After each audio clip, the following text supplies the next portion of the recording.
dragon boat racing. If you've never heard of it, dragon boat racing involves a boat that's 40 feet long, powered by 20 paddlers, one drummer, and a steer. And I'm joined now by three people who are part of First Coast Dragons.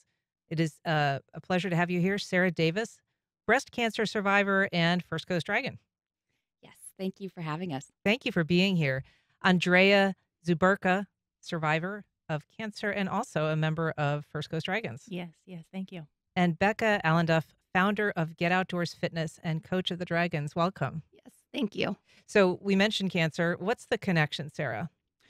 Well, so the connection between the breast cancer community and dragon boating goes back to about 95, 96. There was this doctor of sports medicine up in Canada, I believe, maybe in Ontario.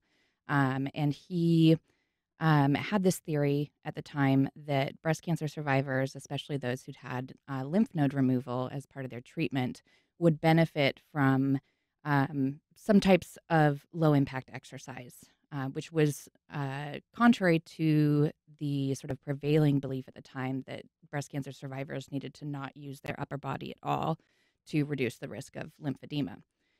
So he kind of searched far and wide for a sport that would sort of fit the bill for what breast cancer survivors could do, found dragon boating, and formed a team that was called A Breast in a Boat.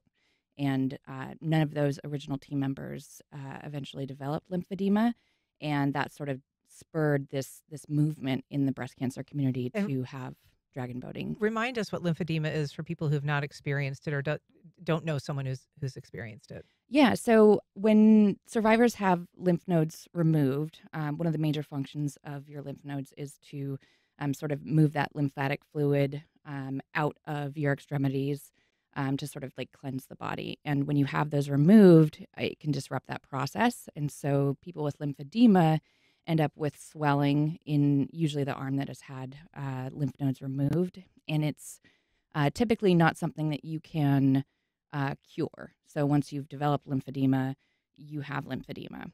And it can be uncomfortable. It can restrict range of motion, have all kinds of negative consequences. So it is something that we want to avoid.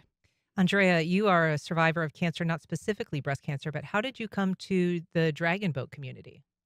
Physical activity, like Sara said, just staying mobile after treatment. I do suffer from lymphedema, so that is something that hits very close to home for me. I actually rode last year with a different crew, and I just needed something physical to stay healthy, to stay out of my own head, basically, because it can get pretty dark up in there. So I actually don't live far from the marina where the dragon boat team is, and I happened upon them one day, and I was like, you know what, I think this is definitely a better fit, being around people that also understand the complexity of what we go through even after treatment. So it's definitely been a blessing for me, for sure. So it's a physical outlet, which is what drew you to it, but it ends up being a little bit of a support community as well. Absolutely. It's a lot more emotional than I thought it was going to be. Wow. So. And it's been helpful? Absolutely. Like I wake up every day. It's like, okay, what am I going to do? Sitting in my living room practicing my paddling strokes, because I have to remove, old muscle memory from a different club and retain this memory of what we do differently now. The same, but it's different. So, Bekah, you coach this team. I think of people I knew that did crew, for instance, in college, and just thinking of what a brutal training regimen that was and the extreme fitness required. How do you get people in, particularly if they're coming to you post-surgery or trying to, get back into some sort of physical exercise? How difficult is it? It's actually not as difficult as it would sound because our sport is very low impact. So that's one of the first key factors. And also, we work a lot on mobility. We start off with basic technique work, which is not that physically demanding. We progress very slowly, but it's amazing what the survivors can do. And it's really exciting to see them realize their own physical strength, especially after they've been ravaged by the treatments that you need to do for cancer. And so how often do you practice and what is the element of actually competing in this? So right now, First Coast Dragons is also a part of another club called Duval Dragons. So they get the opportunity to practice 3 times a week, um, which is really good. And as far as competing goes, we have competitions almost monthly, sometimes every other month. But they race 500 meters, which is about 2.5 minutes on the water. It doesn't sound that demanding, but it's a lot more demanding. It's a long 2.5 minutes.